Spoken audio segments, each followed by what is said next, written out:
I think it changed me in terms of, I've gone on a huge journey of understanding about trans experience and the transgender community, and when I first fell in love with the script, I didn't, I hadn't been on this journey, so I think that's been a very enriching and rewarding journey.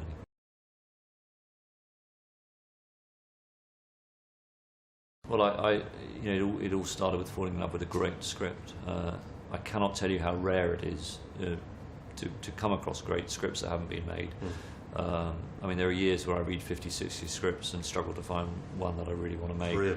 No, it's very hard, and this probably remains the best first draft script I've ever read, and I fell in love with it. It made me cry, and because it moved me so much, I was drawn to making it.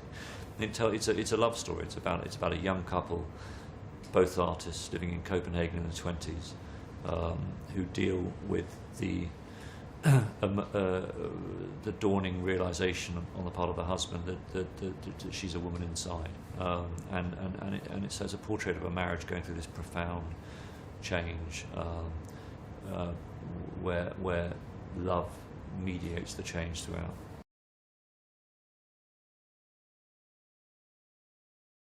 I mean, I was thinking that we're at the Venice Film Festival, which is in its 72nd, 73rd year, and this operation happened just before then, just before the Venice Film Festival started, which gives you some sense of the timescale.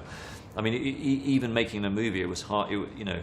It was hard to kind of explain to people how dangerous the operations were, because you can't have a character saying, it's a dangerous operation, antibiotics haven't been invented yet, or you do know, Lily, that penicillin is yet to be someone's yet to invent penicillin, but yes, it's a world before these brilliant defences against infection were invented, and so the risk of death was incredibly high, and the surgery was pioneering and experimental. So I think what's also come across in my 7 years living with this story is the incredible courage of Lily Elbert, and also you get some sense of how in pain she must have been living as Einar to take those risks to become her true self.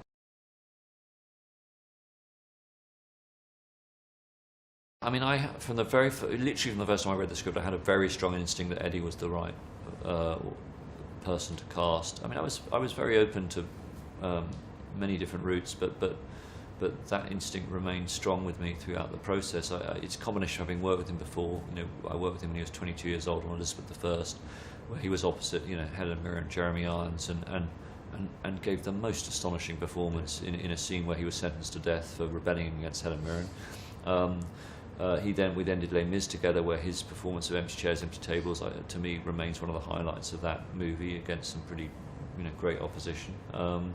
And there's something in Eddie that's drawn to the feminine that I was intrigued by. He's played women roles before, like in Mark Rylance's 12th Night, he played Viola. So I thought he might be interested in going into that further and more comprehensively, and I slipped in the script on the barricades of Les Mis at Pyman Studios, and like me, he fell in love with the script.